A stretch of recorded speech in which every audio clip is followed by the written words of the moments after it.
1984 has been a tough year. Our sales are down, our growth is down. Sonny, I brought you in here to grow the basketball business.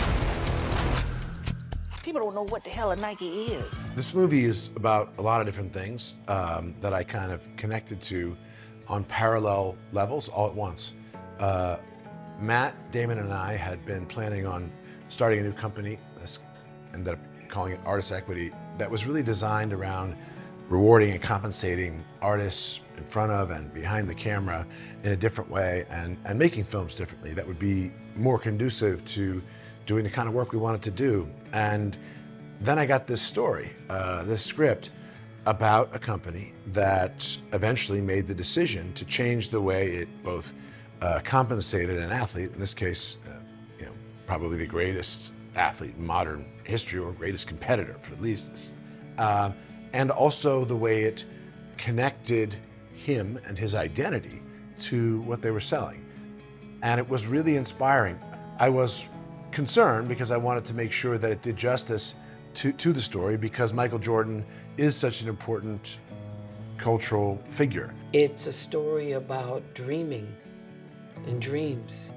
And I have a very close personal relationship with dreams. Because dreams are just, I'll tell you, no matter what your circumstances are in life, no matter what you were born into, your dreams are the tools that keep you alive.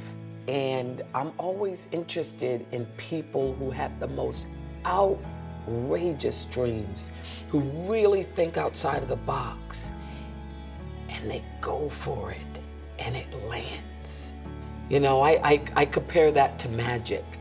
Those beautiful sort of magic mysteries in life that just it inspires me. I always want to be reminded that it's possible. Why are you in Wilmington, North Carolina? Because I believe in your son. The story was about something that I hadn't even anticipated, and it really moved me.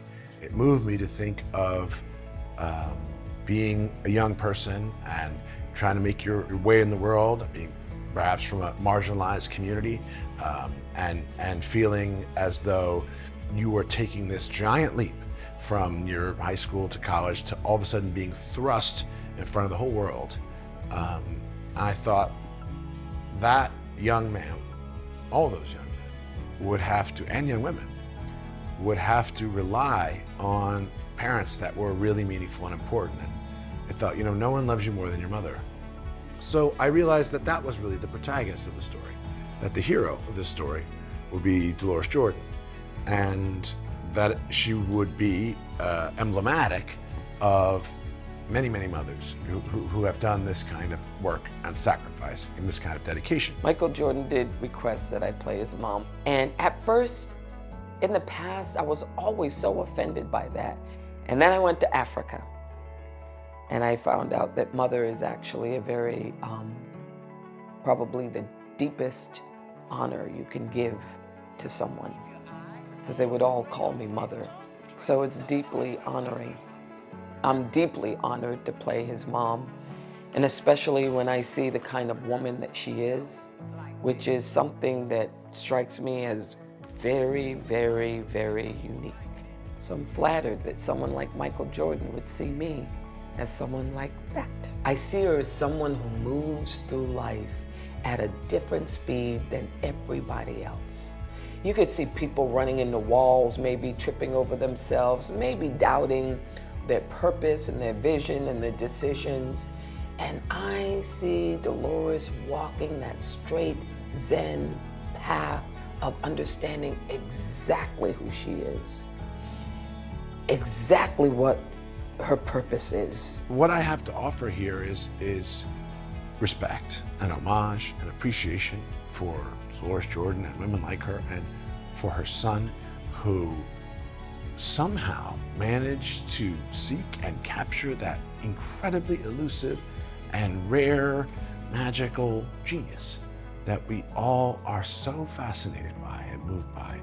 And somehow that tells us, maybe I can do something that seems too hard for me to do, I can deal with a problem that seems overwhelming, or I can accomplish that thing that I dared not dream I could accomplish. And I think that's a really important thing for people to have, something to hold on to, something to look at.